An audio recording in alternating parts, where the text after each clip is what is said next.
जय श्री राम दोस्तों। सर्वप्रथम आप सभी हरि भक्तों को निर्जला एकादशी की हार्दिक बधाई एवं अनंत शुभकामनाएं। आज हम निर्जला एकादशी के व्रत के महत्व के बारे में बात करेंगे। निर्जला यानी यह व्रत बिना जल ग्रहण किए और उपवास रखकर किया जाता है, इसलिए ये व्रत कठिन तप और साधना के समान महत्व रखता है। हिंदू पंचांग के अनुसार वृश्चिक और मिथुन संक्रांति के बीच शुक्ल पक्ष की एकादशी निर्जला एकादशी कहलाती है। इस व्रत को भीमसेन एकादशी या पांडव एकादशी के नाम से भी जाना जाता है। पौराणिक मान्यता है 5 पांडवों में एक भीमसेन ने इस व्रत का पालन किया था और बैकुंठ धाम को गए थे, इसलिए इसका नाम भीमसेन एकादशी भी हुआ। सिर्फ निर्जला एकादशी का व्रत कर लेने से अधिक मास की 2 एकादशियों सहित साल की 25 एकादशी व्रत का फल मिलता है। जहाँ साल भर की अन्य एकादशी व्रत में आहार संयम का महत्व है, वहीं निर्जला एकादशी के दिन आहार के साथ ही जल का संयम भी जरूरी है। इस व्रत में जल ग्रहण नहीं किया जाता है, यानी निर्जल रहकर व्रत का पालन किया जाता है। यह व्रत मन को संयम सिखाता है, इंद्रियों को काबू करने की शक्ति प्रदान करता है और शरीर को नई ऊर्जा देता है। ये व्रत पुरुष और महिलाओं दोनों द्वारा किया जा सकता है। इस व्रत की कथा कुछ इस प्रकार है। जब वेद व्यास मुनि जी पांडवों को चारों पुरुषार्थ धर्म, अर्थ, काम और मोक्ष देने वाले एकादशी व्रत का संकल्प करवाया था, तब युधिष्ठिर जी ने कहा, हे जनार्दन, ज्येष्ठ मास के शुक्ल पक्ष में जो एकादशी पड़ती हो, कृपया उसका वर्णन कीजिए और हमें इसके महत्व के बारे में बताइए। भगवान श्री कृष्ण ने कहा, हे राजन, इसका वर्णन परम धर्मात्मा व्यास जी करेंगे, क्योंकि ये संपूर्ण शास्त्रों के तत्वज्ञ और वेदांगों के पारंगत विद्वान हैं। तब वेद व्यास मुनि जी कहने लगे, कृष्ण शुक्ल की एकादशी में अन्न खाना वर्जित है। द्वादशी को स्नान करके पवित्र होकर फूलों से भगवान केशव की पूजा करें। फिर पहले ब्राह्मणों या किसी असहाय जीव को भी भोजन करा सकते हैं और उनको भोजन उपरांत कराने के उपरांत तत्पश्चात खुद भोजन कर सकते हैं। ये सुनकर भीमसेन बोले, परम बुद्धिमान पितामह, मेरी उत्तम बात सुनिए। राजा युधिष्ठिर, माता कुंती, द्रौपदी, अर्जुन, नकुल, सहदेव ये एकादशी को कभी भोजन नहीं करते तथा मुझसे भी हमेशा यही कहते हैं कि भीमसेन, एकादशी को तुम भी मत खाया करो। परंतु मैं उन लोगों से ये कहता हूँ कि मुझसे भूख सही नहीं जाती। भीमसेन की बात सुनकर व्यास जी ने कहा, यदि तुम नरक को दूषित समझते हो और तुम्हें स्वर्गलोक की प्राप्ति अभीष्ट है, और तो दोनों पक्षों की एकादशियों के दिन भोजन नहीं करना। भीमसेन बोले, हे महाबुद्धिमान पितामह, मैं आपके सामने सच कहता हूँ, मैं बिल्कुल भी झूठ नहीं कह रहा।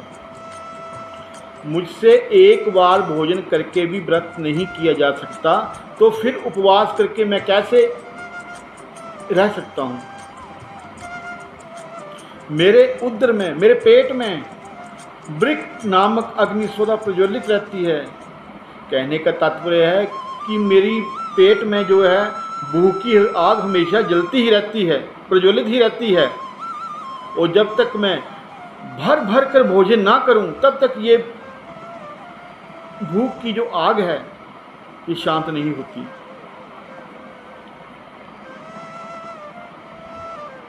इसलिए हे महामुनि, मैं पूरे वर्ष भर में केवल एक ही उपवास कर सकता हूँ, जिससे स्वर्ग की प्राप्ति सुलभ हो तथा जिसके करने से कल्याण का भागी हो सकूं।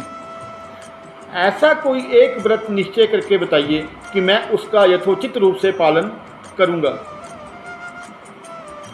व्यास जी ने कहा, हे भीम सुनो, ज्येष्ठ मास में सूर्य वृष राशि पर हो या मिथुन राशि पर शुक्ल पक्ष में जो एकादशी हो, उसका यत्न पूर्वक निर्जल व्रत करो। केवल कुल्ला या आचमन करने के लिए मुंह में जल डाल सकते हो। उसको छोड़कर किसी भी प्रकार का जल विद्वान पुरुष मुख में ना डालें, अन्यथा व्रत भंग हो सकता है। एकादशी को सूर्योदय से लेकर दूसरे दिन के सूर्य उदय तक मनुष्य जल का त्याग करे तो ये व्रत पूर्ण होता है।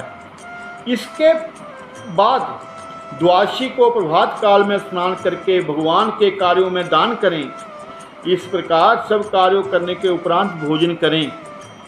वर्ष भर में जितनी एकादशियाँ होती हैं, उन सब का फल इस निर्जला एकादशी से मनुष्य प्राप्त कर लेता है।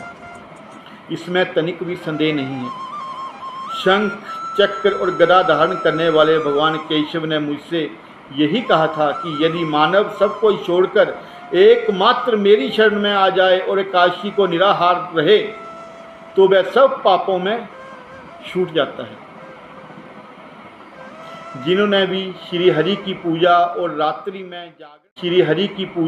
रात्रि में जागरण करते हुए इस निर्जल एकादशी का व्रत किया है या जो करता है, उन्होंने अपने साथ ही बीती हुई 100 पीढ़ियों को और आने वाली 100 पीढ़ियों को भगवान वासुदेव के परम धाम में पहुंचा दिया है। निर्जला एकादशी के दिन भगवान के कार्यों में दान पुण्य करने का विशेष महत्व रहता है। जो इस एकादशी की महिमा को भक्ति पूर्वक सुनता है, उसका वर्णन करता है अथवा जो सुनाता है, उसे 100 भागवत पुराण, 100 भागवत कथा का फल मिलता है। सहस्त्र गायों के दान का फल मिलता है। वह स्वर्ग लोक में जाता है, उसके पाप कट जाते हैं। चतुर्दशी युक्त अमावस्या को सूर्य ग्रहण के समय श्राद्ध करके मनुष्य जिस फल को प्राप्त करता है, वही फल इस कथा को सुनने से भी मिलता है। भीमसेन जो ज्येष्ठ मास में शुक्ल पक्ष की जो शुभ एकादशी होती है, उसका निर्जल व्रत करना चाहिए। जो इस प्रकार पूर्ण रूप से पापनाशनी एकादशी का व्रत करता है, वह सब पापों से मुक्त हो आनंदमय पद को प्राप्त करता है। यह सुनकर भीमसेन ने भी इस शुभ एकादशी का व्रत प्रारंभ कर दिया और पूरी श्रद्धा अनुसार इस व्रत का पालन किया। और अगले दिन द्वादशी के दिन ब्राह्मणों को भोजन करवाकर, असहायों को भोजन करवाकर फिर खुद भोजन ग्रहण किया। भगवान केशव, भगवान विष्णु बहुत प्रसन्न हुए और उन्होंने भीमसेन को वैकुंठ धाम जाने का आशीर्वाद दिया और उससे बहुत प्रसन्न हुए। और साथ में ही उन्हें ये वरदान दिया कि इस एकादशी को भीमसेन एकादशी के नाम से जाना जाएगा। तो ये निर्जल एकादशी व्रत की कथा थी। मेरी आपसे विनती है, वीडियो को ज़्यादा से ज़्यादा शेयर करके सभी सज्जनों को ये कथा सुनाइए और पुण्यों के भागीदार बनिए। अगर आपको हमारा ये वीडियो पसंद आए तो आप वीडियो को शेयर भी कीजिए और चैनल को सब्सक्राइब कीजिएगा। जय श्री कृष्ण, राधे राधे, जय श्री हरि विष्णु।